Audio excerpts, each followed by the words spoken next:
Hello guys, welcome back to our another video of channel. I hope you all are well.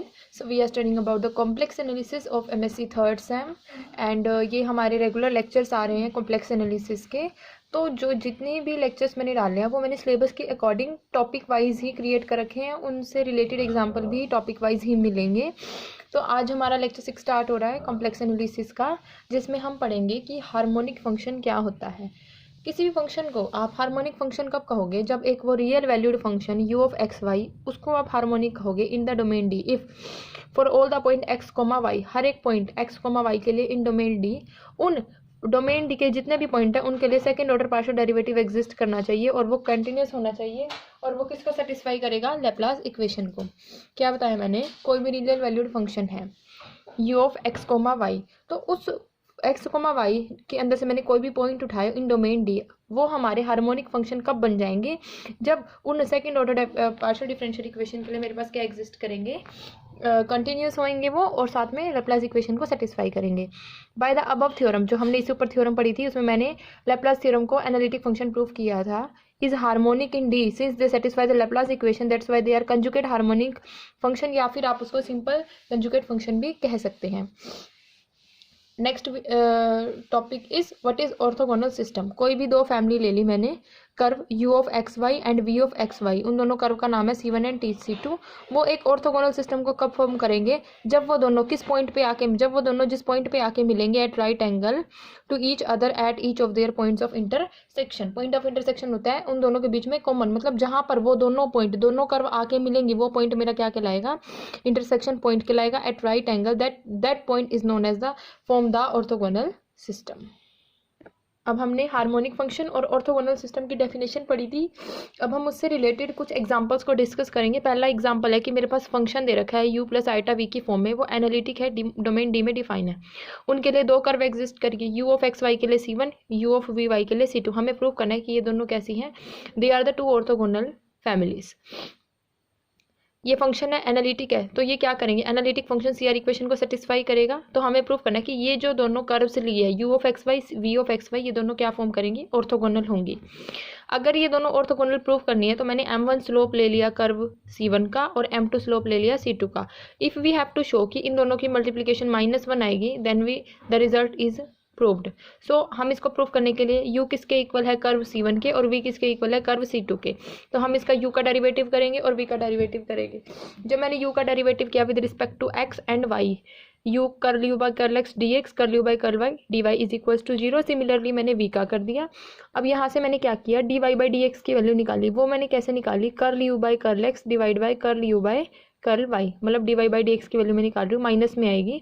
तो ये क्या बन गया? Minus C of U of X divide by U of Y which is equal to, इसको मैंने क्या नाम दे दिया? m1 नाम दे दिया। और अगर मैं m2 की वैल्यू निकालूंगी तो वो क्या बनेगी? Minus V X divide by V Y.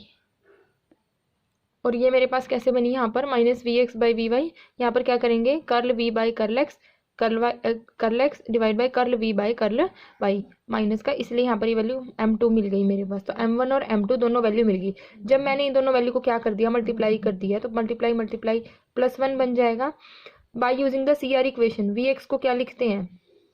हमारे पास यू एक्स वी वाई होता है और वी वाई यू वाई मेरे पास क्या होता है? Minus of V X. तो माइनस वी एक्स की जगह मैंने यू वाई लिख दिया, वी वाई की जगह यू एक्स, तो मेरे पास क्या बचा? माइनस का 1। हैंस ये क्या कर रहा है? एक ऑर्थोगोनल सिस्टम है, क्योंकि ये हमारे पास कंडीशन को सेटिस्फाई कर रहा है। क्या कि जब मैंने उन दोनों टेंजेंट्स की मल्टीप्लाई करी तो वो -1 के इक्वल आ गई। Now the next definition is a function w is equal to f of z is equal to u plus iota Y. वो सीज टू बी, वो एनालिटिक कब हो सकता है? जब या तो D Z by W, Z का डब्ल्यू के रिस्पेक्ट में डेरिवेटिव 0 होना चाहिए।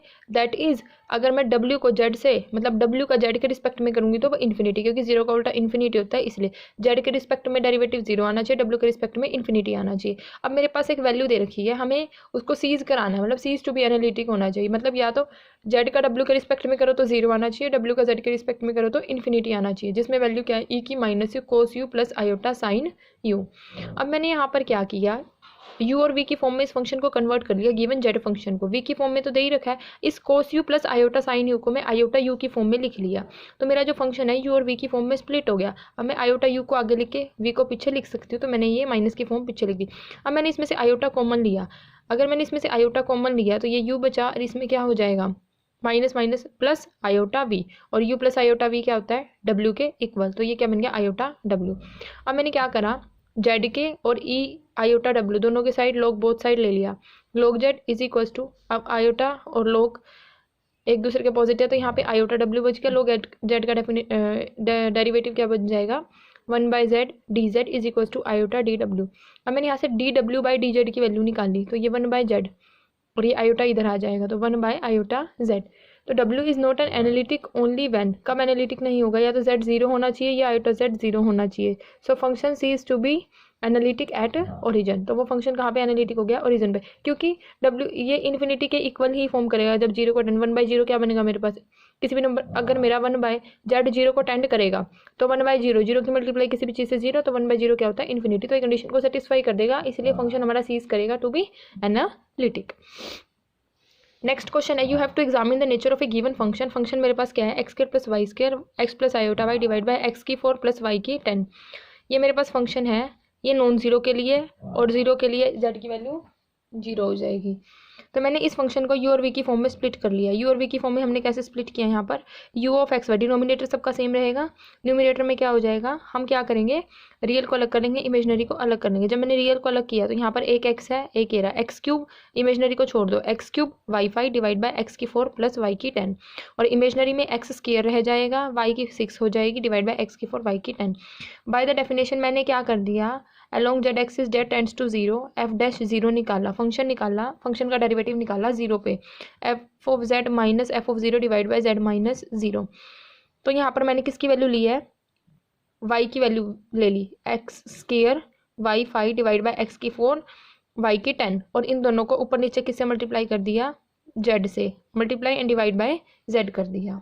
तो मेरे वहाँ से z से z कैंसिल हो जाएगा, तो लिमिट f डैश z 0 ये बचेगी। अगर z मेरा 0 को टेंड करेगा कब, जब y किसके इक्वल होगा x के, अगर मैं y को x के इक्वल ले लूँ तो ये क्या बनेगा x2 y की जगह x5 divide by x4 plus y की जगह x आ जाएगा x10। तो ये मेरे पास स्टेटमेंट बन गई, और यहाँ पर मैंने क्या किया x7 x4 को कॉमन ले लिया तो यहाँ से 3 पावर बची, यहाँ 1 बचा और यहाँ 6 पावर। अगर x 0 को टेंड करेगा तो ये पूरा डेरिवेटिव क्या आ गया 0। तो इसका मतलब अगर जब x में z मेरा 0 को टेंड करेगा तो ये इस इक्वेशन को सेटिस्फाई करेगा। अब मैंने वाई 5 की जगह एक्स स्क्वायर ले लिया, एक्स स्क्वायर रखूंगी, एक्स की पावर 4 दोनों में से कॉमन आ जाएगी तो क्या बचेगा एक्स की पावर 4 प्लस एक्स की पावर 4 डिवाइड बाई 1/2। कैसे बचाइए 1/2, यहाँ पर मैंने y की एक्स की स्क्वायर वाई 5 को मैंने एक्स स्क्वायर रखा तो x की पावर 4 बन गया, और यहाँ पर y की पावर 10 है तो y दो पार्ट में स्प्लिट करेंगे तो x का स्क्वायर x की पावर 4 ये बन गया। जब मेरी लिमिट x टेंड करेगी 0 को तो वो किसके इक्वल आया 1/2 के। हेंस जब मैंने f डैश z दोनों के लिए अलग अलग वैल्यू फाइंड आउट किया है वो दोनों यूनिक नहीं आ रहे हैं, दोनों डिफरेंट आ रहे हैं, तो इसका मतलब फंक्शन मेरा एनालिटिक नहीं होगा। एनालिटिक नहीं है किस रीज़न पे, अलोंग एट ओरिजिन पे ये कंडीशन को सेटिस्फाई नहीं कर रहा, तो इसलिए ये हमारा एनालिटिक फॉर्म नहीं करेगा। अब मेरे पास वही सिमिलर क्वेश्चन आ गया जो हमने सिम्पसन मेथड के लिए किया था, मिलेस थॉम्पसन मेथड के लिए। अब यहाँ पर जो ये वाला क्वेश्चन है हमारे पास 2024 में भी इंक्लूड किया गया है।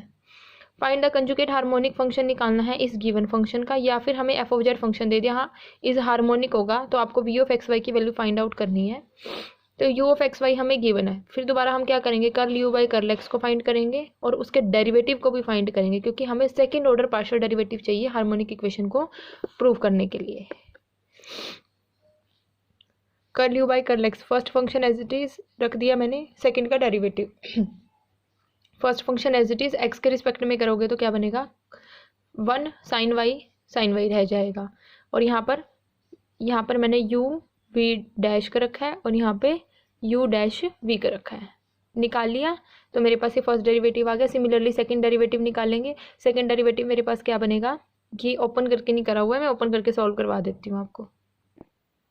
हमने यहाँ पर इसका फर्स्ट डेरिवेटिव फाइंड आउट किया, फिर हमने इसका सेकंड डेरिवेटिव फाइंड आउट किया यू और वी लगा के, कैसे first function as it is second का डेरिवेटिव, फिर मैंने क्या करा सेकंड का एज इट इज रख के फर्स्ट का डेरिवेटिव कर दिया और e की पावर -x का सेम आएगा। फिर मैंने curl you by curl y, इसका y के रिस्पेक्ट में करेंगे कैसे, e की -x x sine Y minus Y cos y, e की -x, ठीक है। एक्स साइन वाई का x cos y minus Y cos y, दो फंक्शन में स्प्लिट कर लो, वाई का 1 हो जाएगा तो माइनस कोस वाई बचेगा, और कोस वाई का करोगे तो साइन वाई बचेगा, माइनस माइनस प्लस वाई का साइन वाई। फिर हम इसका सेकंड डेरिवेटिव फाइंड आउट करेंगे, वो हमने कैसे किया, ये मैंने एज इट इज़ रख लिया, एक्स कोस वाई का क्या बनेगा, कोस का माइनस होता है तो माइनस का एक्स साइन वाई, माइनस का कोस वाई का, और ये वाली चीज़ मैं आपको नोटबुक में सॉल्व करके दिखाती हूँ। क्या दे रखा था मेरे पास, एक्स का साइन, एक्स का कोस वाई माइनस का cos y y sine Y, minus का x sine y cos y का प्लस का साइन वाई हो जाएगा। इसके दो पार्ट बना लो, एक तो y as it is cos sine y का कोस वाई, और sine y as it is y का डेरिवेटिव 1, तो sine y plus sine y 2 sine y, और ये वाई कोस वाई, ये टर्म मेरे पास बच गई। अगर आप फर्स्ट और सेकंड टर्म देखें, इन दोनों को मैं ऐड करूँ तो ये दोनों टर्म क्या हो जाएंगी, कैंसिल हो जाएंगी, और इन दोनों किसके इक्वल आ गई, 0 के। और मैंने बताया था अगर किसी भी इक्वेशन का सेकंड ऑर्डर पार्शियल डेरिवेटिव का सम 0 आ जाए तो हमारे पास क्या बनेगा, हार्मोनिक इक्वेशन को फॉर्म करेगा। वही से अब हम क्या करेंगे, मिले थॉम्सन लगाएंगे, यू की वैल्यू हमारे पास ये है, फाई ऑफ एक्स वाई ये बनेगा, xi ऑफ एक्स वाई ये बनेगा, मतलब curl you by curl X निकाल लिया, curl you by curl Y. Milne Thomson से हमने क्या करा, phi of Z comma 0 minus iota psi Z comma 0। तो अगर मैंने इस वैल्यू में 0 पुट करा तो क्या बनेगा, ई की minus Z sine 0 Z sine 0, और ये सारी टर्म 0 हो जाएगी क्योंकि मैं जेड एक्स की वैल्यू के लिए लिख ली हूँ। और सिमिलरली मैं यहाँ पर y की वैल्यू को जब 0 पुट करूँगी, मैं इसको नोटबुक में सॉल्व करके दिखाती हूँ, अच्छे से क्लियर हो जाएगा कि ये स्टेटमेंट क्या है, कह रही है आपको।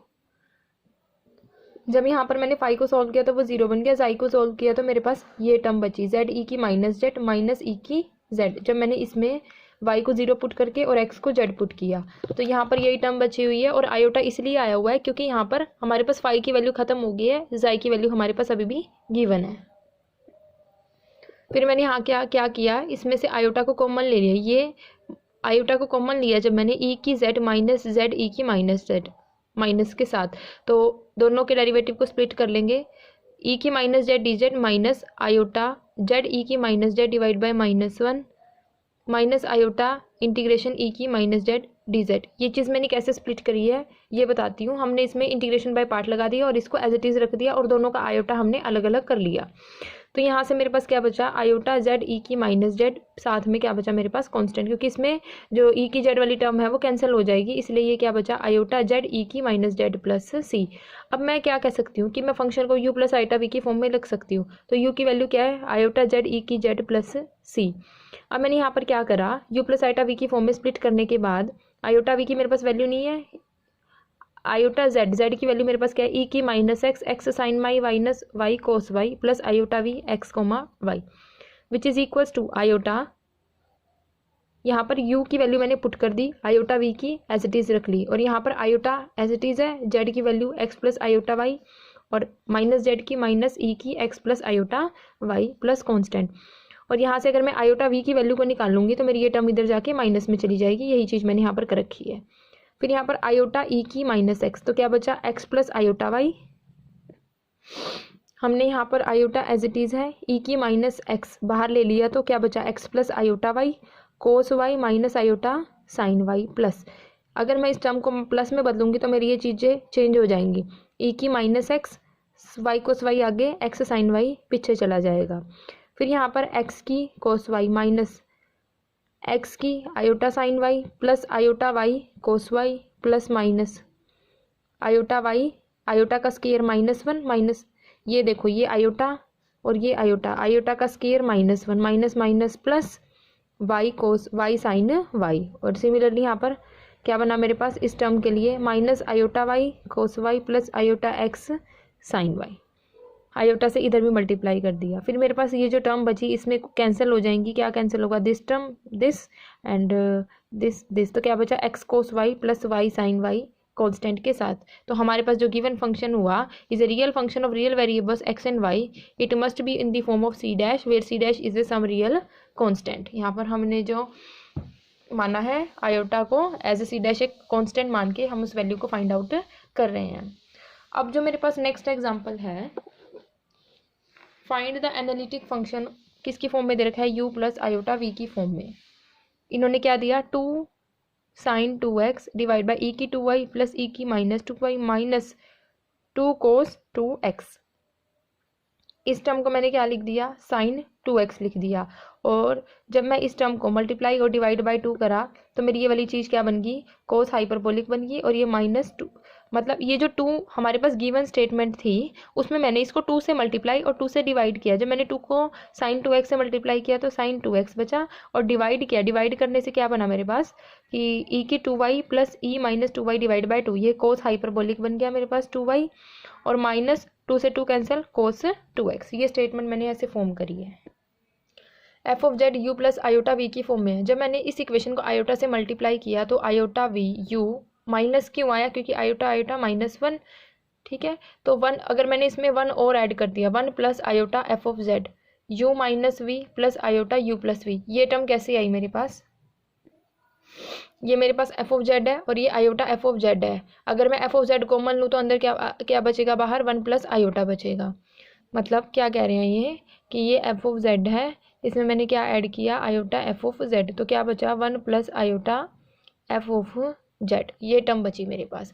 और इन दोनों को जो मैंने ऐड किया, रियल अलग कर लिया, इमेजनरी पार्ट को अलग कर लिया। फिर मैंने इस फंक्शन को क्या नाम दे दिया, एफ ऑफ जेड, जिसमें u minus v capital u और u plus v capital v. तो capital f of z is equal to capital u plus iota capital v. Analytic है तो हमारे पास क्या होगा, ये जो given function f of z है ये भी एनालिटिक हो जाएगा। By the Milne Thomson method हम क्या कह रहे हैं, u x plus iota we of x. Similarly V के लिए बनेगी V X plus iota we of Y. तो फाई यू 1x वाई मिलेगा और फाई 2, या फिर जाई की फॉर्म में ले लो या फाई की फॉर्म में, इसमें कोई इशू नहीं है। इन द प्रेजेंट केस जब मैंने इसका फर्स्ट डेरिवेटिव किया गिवन इक्वेशन का, तो वो मेरे पास क्या बना, मैंने यहाँ पर v का y के रिस्पेक्ट में निकालना है तो मैंने u बाई वी लगाया, इसका स्केयर हो जाएगा। और जब मैं इस टर्म का v, हमारे पास क्या होता है v u dash minus u v dash, v वाली टर्म एज इट इज़ और u डैश मतलब u का करा साइन 2x हम कर ही नहीं सकते क्योंकि हमें y के रिस्पेक्ट में डेरिवेटिव करना है।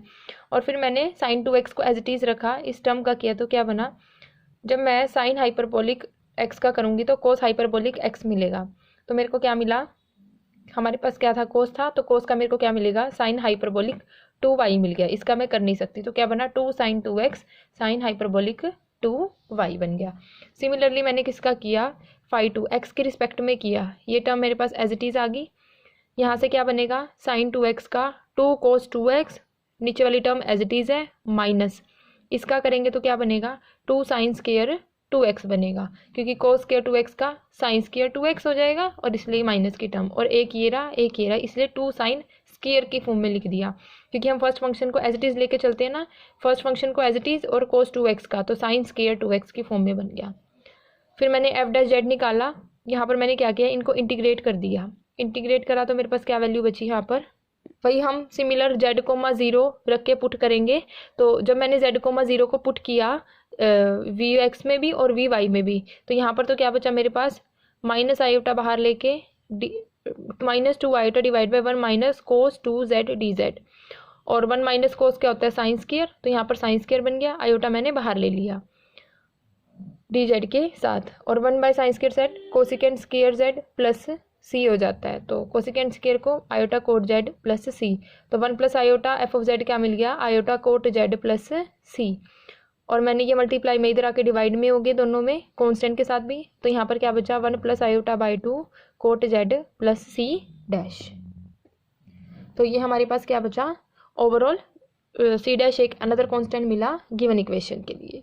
तो यहाँ से मैंने 1 प्लस आयोटा का एलसीएम ले लिया, तो ये क्या बचा 1 plus iota divide by 2 cot z dz। Modulus is constant, अगर कोई भी फंक्शन एनालिटिक है तो उसका कांस्टेंट मॉडुलस भी कांस्टेंट होगा। F of Z U plus iota V है, तो मैं इस मॉडुलस लगाऊंगी इस फंक्शन पे तो ये कांस्टेंट देगा। Modulus of u plus iota v c, अगर मॉडुलस का रूट करेंगे स्केयरिंग बोथ साइड करो तो u square plus we square is equal to c का स्केयर, इसका पार्शियल डेरिवेटिव किया यू कर यू बाई कर एक्स, वी कर वी बाई कर एक्स, क्या कांस्टेंट का 0 होएगा तो 0 लिख दिया। वाई के रिस्पेक्ट में करेंगे तो भी 0, सी आर इक्वेशन को पुट करो, v x by curl we by curl x का क्या बनेगा, curl you by curl y, और curl we by curl y का curl you by curl x. Similarly 4 equation हमें मिल गई। थर्ड इक्वेशन को मैंने किससे मल्टीप्लाई किया, v से। जब मैंने इसको v से मल्टीप्लाई किया तो ये क्या बना, u v curl u by curl x minus v का square curl you by curl y is equal to 0। अगर मैंने यू को किया, फोर्स को किया किससे, वी से, सॉरी मैंने इसको यू से किया था। अगर अब मैं नेक्स्ट इक्वेशन को वी से करूँगी तो V U curl you by curl Y plus we square curl we by curl X, तो ये टर्म तो मेरे पास क्या हो जाएंगी, कैंसिल हो जाएंगी, और यहाँ से क्या बचेगा, U square plus we square is equal to 0। But ये तो नॉन जीरो था क्योंकि हमने इसको क्या लेके चले थे, किसी कांस्टेंट के इक्वल, तो ये पॉसिबल नहीं है, इसलिए इसकी हर एक वैल्यू को क्या होना पड़ेगा, कांस्टेंट के इक्वल ही होना पड़ेगा। दस all the four partial derivatives are of the form 0 and they are constant, hence f of z is constant हो जाएगा। Thank you students for watching this video. I hope you will like the video and don't forget to like, subscribe and share my channel। ऐसे ही अगर आपको YouTube पे मेरी videos चाहिए तो मेरे चैनल को सब्सक्राइब कर लो, और हर एक सीरीज़ आपको लाइन वाइज मिलेगी। लास्ट में बहुत डिटेलिंग में मैं आपको क्वेश्चंस बताऊंगी पेपर के लिए जो इंपॉर्टेंट है। वैसे तो मैंने नोटबुक में साथ के साथ नोट किया हुआ है कि कौन सा क्वेश्चन किस ईयर में रिपीट हुआ है।